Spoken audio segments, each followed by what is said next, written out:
Good morning from Glacier Bay. Very windy Glacier Bay. Yeah. It's still pretty out there though. You can hear it whistling. That's you. Alright, so there's a pretty nice little schedule of activities and things, and we gleaned a lot of information from the talk yesterday. Yes. About timings, so let's get this started. Glacier Bay is one of my favorite days. Same. I think it's going to be beautiful today. Let's go get breakfast. Okay. Happy Monday! Oh yeah, it is Monday. So they have the deck open on 4, the bow, I should say, for viewing. We are going to go to the food deck. It's been a while since we peeked at the old pool deck.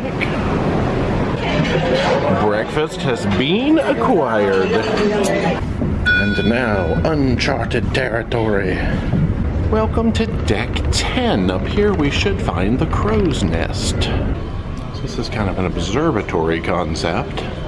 That's where the rangers are setting up today. There's a little bar here where they do coffees and stuff. And we got a couple of tables set up right up there. They got maps. There is the daily schedule. They said if anything was different from the paper which was printed yesterday, that would reflect here. Oh, look at that little whale tail art. Oh, they've got a little stamp, but don't use it in your real passport, but you can get a park stamp. Alaska Geographic store, which will be opening soon. Oh, they're setting up some kind of mulled cider there for $11. Here's where you get games and stuff. And again, just make yourself comfy, and we'll be in a good spot to experience this incredible landscape together. If you have taken the opportunity to look outside today, you may have noticed that we have about as good a weather as you can expect at this time of year. So we're in the midst of 13 vertical feet of tidal change over this 6 hours, and then the tide will drop after that with our next low tide at 5:12 this evening. The first cruise ship to come into Glacier Bay came here in 1883. So today we are part of a 140-year shared experience of cruising through these waters. This entire waterway was filled with a glacier 300 years ago.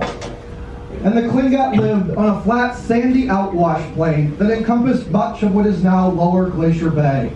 I will be standing on the bridge. Unfortunately, you won't be able to join me there, but you can hear my voice in here on the open decks. And if you turn on your stateroom TV to the bow camera channel, you can also hear it from your room. And people often ask what my favorite thing about being a park ranger is, and it truly is the opportunity to share my interests, my knowledge, and my passions with you all. But every day in Glacier Bay is special. Every day in Glacier Bay is unique. Every day in Glacier Bay is a gift, and today is ours to share. Thank you so much for coming out this morning. Oh, our hallway has turned into a breezeway. What is going on? Is that the bow? No, the bow is supposed to be accessible from 4. I think they're just letting people go out. Well, I'm gonna go. there's our cabin. Boom, boom. Yeah, that says crew only, so we're not gonna go out there. Quickly, People in the bow though. back to the room. We will start our day here on our own approved balcony. Looking for nature, looking for all sorts of stuff. And if you're looking for fashion advice, here we are to give all the advice you need. Yo, balcony hat is back, okay? You might want to like cool it down. Oh, It's really windy. it's better with the flaps just a flapping in the breeze. She said this is probably some of the best weather you can expect in September for here. So it's still cold and really windy, but it's beautiful. Take it all in, not us, the views. So we've got our map, we've got our timings, we've got all the information we need to make the most of our day. We're approaching a structure now called Gloomy Knob, which is known for mountain goat spottings. What is... I like this tall hat thing you got going on, though.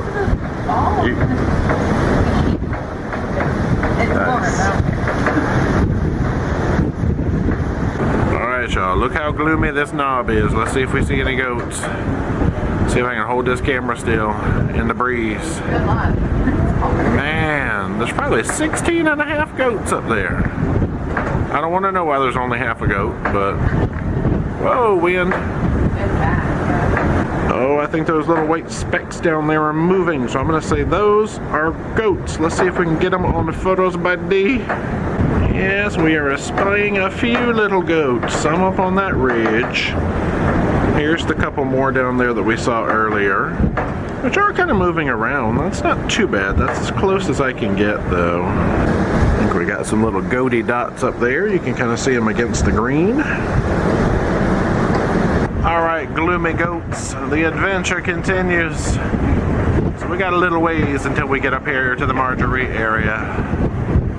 We've come back in so we can see the bow cam and listen to the scenic narration. We've been able to hear him a little bit, but I run in the room and I miss everything by the time I get in here.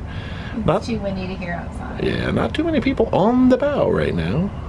Oh, the ranger just came on and said because of the excellent visibility today, we get a bonus glacier, which is Rendu Glacier. A sneak peek at something extra. Well, I Rendu declare. No, okay. No. Ooh, we got our first ice spotting. It's tiny, but it's ice. So we're passing by Russell Island now. I guess our first loop is going to be Margerie, Grand Pacific, and then secondly we'll have Johns Hopkins and Lamplugh. Well, it's nice and green over there when I zoom in on Russell Island. I guess we're at kind of a mid-tide, approaching high tide, so probably not much in the way of bear activity. I think they like low tide better. Could see a few more goats though, who knows? We've made this turn now, just spied some otters. The wind is a little calmer over on this side, so that's nice. Hello, little floaty friend. And we got water full of otters now. We're getting ready to go check out something that's happening on the open decks. We looked outside and saw like 4 otters float by. They are distracting. Gosh, I guess that's a whole raft of otters they call it now. You're utterly adorable. So 10 a.m. they advertise on the open decks and I believe on the bow, Dutch Pea Soup. I'm here for it. Yeah, that sounds like something we ought to go check out. Yeah. Otter. Nice. Well, we came out now, went to our local elevator lobby, and there's a sign that says that we are supposed to use this door by our room to access the bow. So wow, we live right off of this door. It's getting windy again. Yeah, I guess this is us. Holy wind.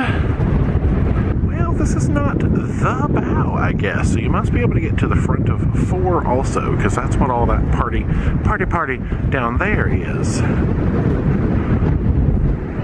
We can get a few views straight ahead, and this would be a good spot to probably see on approach to Margerie, because the port side's going to get Margerie first, and then we're on the starboard. Our balcony will get Margerie in the second half hour. Yep, so there's that little sign. I didn't see any pea soup at the bow, so the investigation continues. Welcome to Deck 3. Well, this is good because we can hear the narration, get all them views.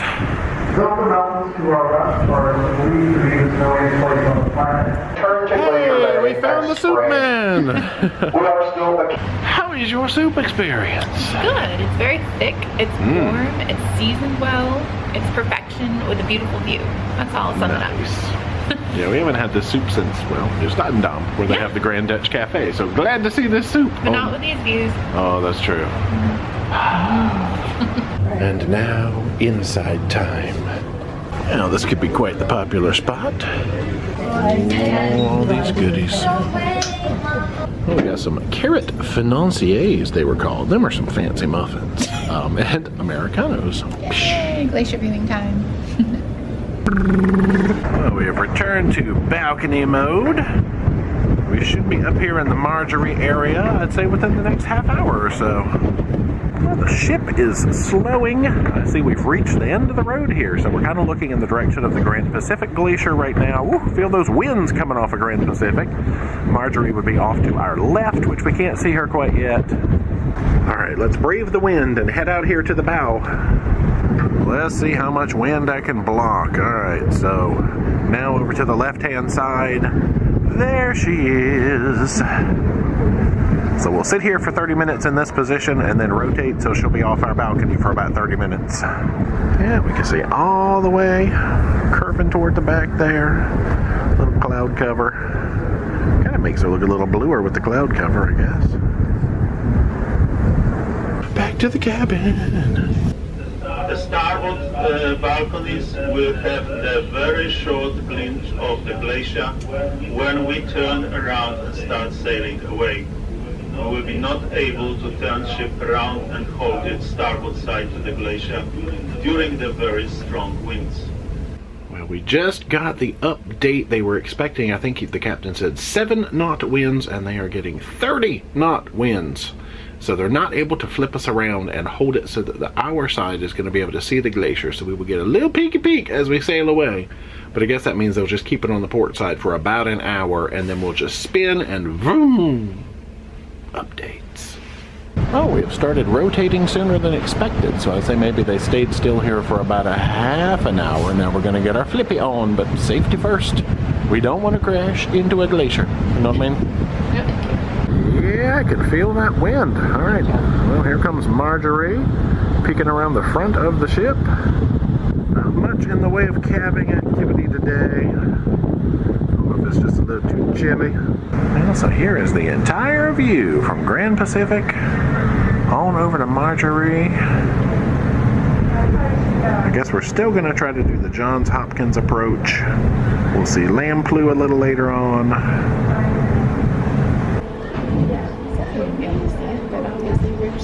Yeah, we're standing still. Maybe the winds died down and he changed his mind. Captain.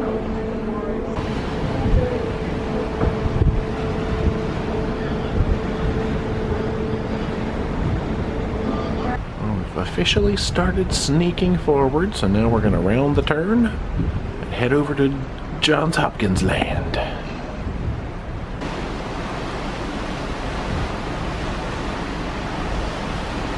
Oh, we're getting ready to round the point now, coming out to some majestic snow-capped mountain views.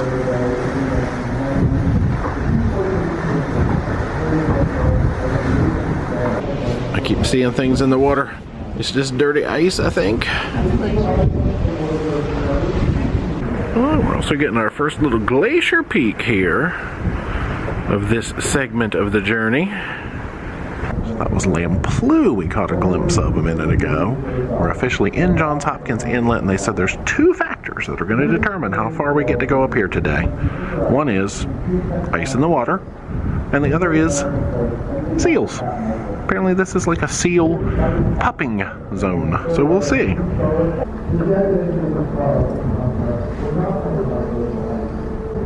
We're getting a little bit of a peek up here at the Topeka Glacier, and this is kind of getting close to that seal zone, I guess, so they'll make some determinations soon. And now it's fashion show with Dee time. She has gone in and gotten my fleece coat to put on. I mean, in conjunction with that whole hat setup, that's just great. When in doubt, wear layers. So I just grabbed every layer in the room, including Jay's coat. Mm-hmm. It works, whatever. It's a good look. It's awesome. We just had a little otter jumping around getting some food. Now all we have is some, circular disruptions in the water. There he is. Oh, is it multiple? Either he was very fast and made me think he was 2. Okay. Well, it appears as though we might be making our turnaround here. We'll have to see. But we'll just take in these views. I don't see much in the way of seal activity. Yeah, that's why you could get close. We'll just get our little zoom in there. So I believe that is Johns Hopkins. There could be some little sausage babies out there if we keep our eyes peeled. What is that in the sky? Thank you. Oh, we've got a glacier peak up here too. I think there's one called Gilman and one called Hoona. That might be Hoona Glacier. Yeah, we don't have Hoona on this itinerary, but hey. It's pretty close to here. True. One more panoramic view of the whole area before we get to sneak up here and see Lamplugh the Blue on the way out.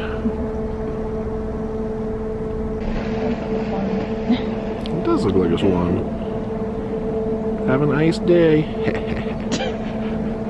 That's the old Lamplugh coming into view.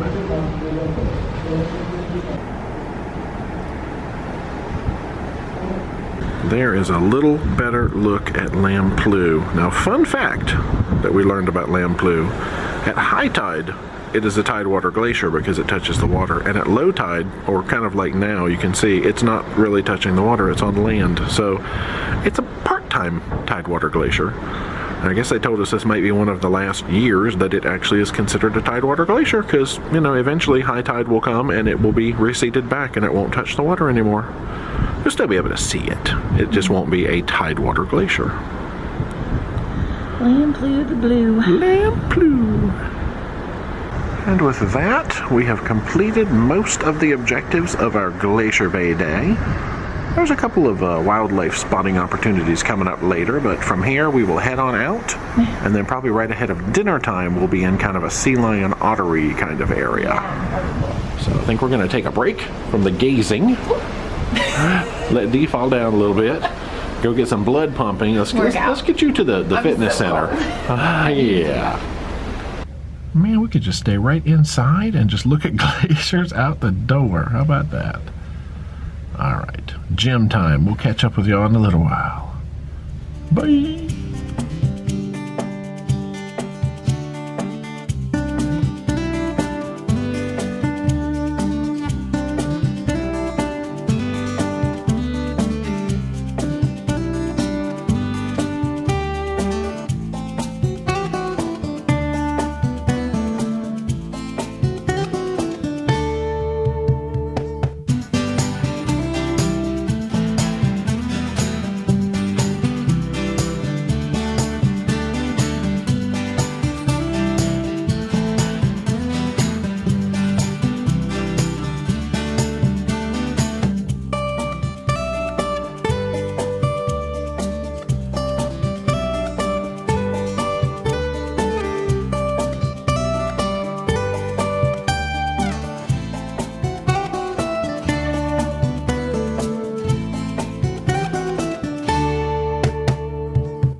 Afternoon.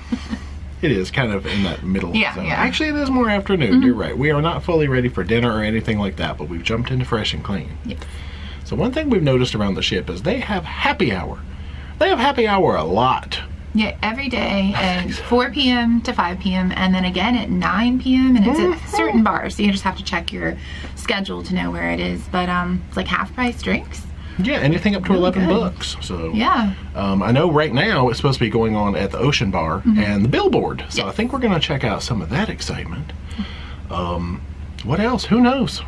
Maybe more scenic cruising as well. Just true. looking out the window. So yeah. I'm not taking my dinner. coat. Do you have your warm weather gear? We take it in small I have a doses. sweater. All right, small doses of outdoor looking. Yeah. And that's it. So let's have some evening. Yippee. Let's do it.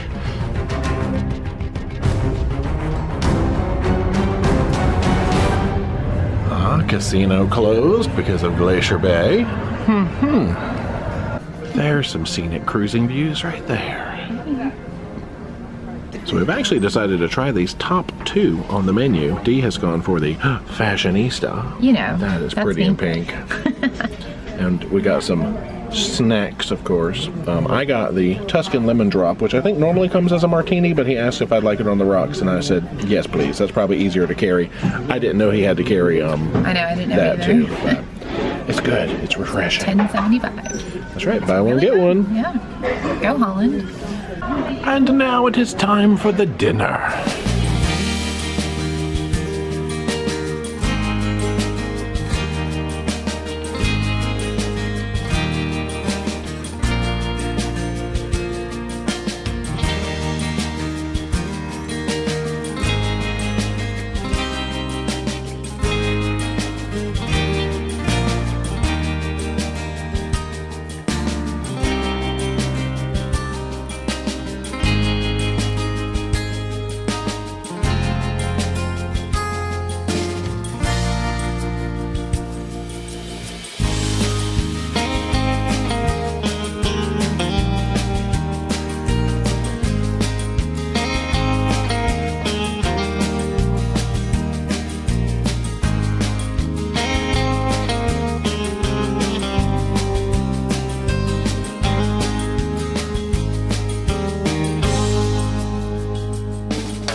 We are done with dinner. I think we saw about 100 otters out the window, like literally. And now it's showtime.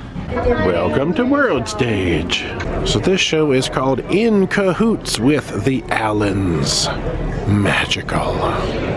As tonight's performers have been traveling across the country and mesmerizing audiences with their modern mentalism, their awe-inspiring magic, and their alluring charm. They've opened for acts such as Chubby Checker as well as Eddie Money, and most recently they've been seen on the CW hit show Penn and Teller Force. They're with us on board Noordam, so put your hands together for tonight's show, The Allens.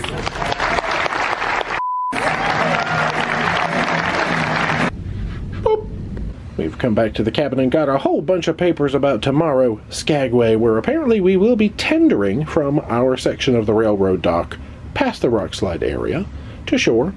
We also got some IPAs, baby. It's water. It's actually canned water, yeah. Oh, yeah. Proof. Still water, but he gave it to us in a fun container. I said, it's more fun looking than it is. That's true. But he did give us some peanuts. Yeah. We're really nice to the bar staff, and they're really nice to us, too, so sweet. Nice. Good night. We are back in the cabin. Tell me about your magical evening. Yeah, so we saw the Allens. The show is called In Cahoots, I believe. Yeah. That was really good. Lots of predictions were made, lots of audience interaction. I'm always like, how do they do that? And he's like, magic. That's Jay's answer. But I'm always astonished by like the predictions that they can make at the end of the show. And like, it's just random. So really good. And I think they have another show later in the cruise. Oh yeah, they do. We didn't record it for obvious reasons, but it was really good. True. Other than that, I guess we just kind of have dinner unless you have Glacier Bay day words. Glacier Bay is beautiful as always. You can tell that the glaciers are receding, which is pretty sad. From when we've been here in the past, you know, they seemed a lot bigger, but it's still beautiful, lots of nature, perfect weather other than being freezing cold. But it was beautiful outside. That's true. Yeah. All right, let's dish on dinner. This is the digest. Okay, let's just do it. You started off with the Betsy plate, yeah? Yeah, so pita, hummus, baba ganoush, feta, orzo. Bless you. Dolmades. I love Mediterranean food, and this hit the spot. It was perfectly seasoned, and I would definitely order it again. I got the smoked fish option. I forgot the two fish already. One was a herring and one was a something. They were actually really good. Sort of a cold fish preparation. Real smoky, real fishy. It came with some stuff down there. I don't remember lentils. Oh, that's what it was. All of it was actually really good. I put it in the little lettuce leaf and scooped it up. I had like a coleslaw going on. I was surprised because I was thinking, oh, smoked fish. Yeah. Good. You had a salad. I think it was butter lettuce, green beans, candied walnuts, cranberries and feta with balsamic. It was really tasty. A lot of different flavors going on. Really yum. Feta. You were in like Greece. I love feta cheese. I got the curried cauliflower soup. Now the curry on this was really light. So if you don't think you like curry, this was not enough, at least in the bowl I had, to scare you away. Just a very dainty, delicate whiff of curry, but good overall. It had frizzle-frazzle onions in it, cauliflower, obviously hunks of it. Yeah, I'd eat that all day. Now here's where we begin the holy moly portion section of the evening. Lamb shank. Yeah, I didn't know what to expect when he brought this out. And I was like, this is like a brontosaurus leg. I mean, good grief. I ate about half of it because it was so big. It was deliciously flavored, fall off the bone, cauliflower puree. And lots of veggies like I like. So delicious, but maybe share it with a friend because it's huge. A little bit. It was good though. Yeah. The meat parade continues because I got the short rib. I think this was actually, it was 3, I think, pieces of short rib. It only looks like 2 in the picture. Butternut squash mash, as it were, broccoli, super tender, fall aparty, a little fatty, but I mean short rib, you kind of expect that. So fantastic. I love butternut squash, y'all. It's good. It's my other weakness. Blue cheese and butternut squash, just not together. Not together. Dessert, you went sugar-free with the apple dessert. Surprise! I got an apple dessert. Are you shocked? No. This was great. I couldn't actually tell it was the no sugar added dessert. Tasted just like a regular apple tart. And yeah. I couldn't think of any other words. It was great. And yeah, that's how I like to end things. I had the soccer tort, which is basically a gooey wooey chocolate cake with like some apricot jam in one of the layers, I think is how this works out. It was like I had crawled down into my deep dark den of chocolate where I live and decided to open an apricot orchard and just grow some fruit down there. It was dark, and gooey and fudgy and yum yum, but the fruit in there really helped to brighten it up. So Yeah. yeah, and that's it. Dinner done. All of it's been so good. No complaints at all. Now it's chill out. I'm gonna watch a movie try time. and finish this movie. I've been trying to Well. watch for like 3 nights now, and I keep falling asleep because I'm tired. We'll see if we can finish it tonight. Yeah. Skagway tomorrow, though. Good night, y'all. Good night.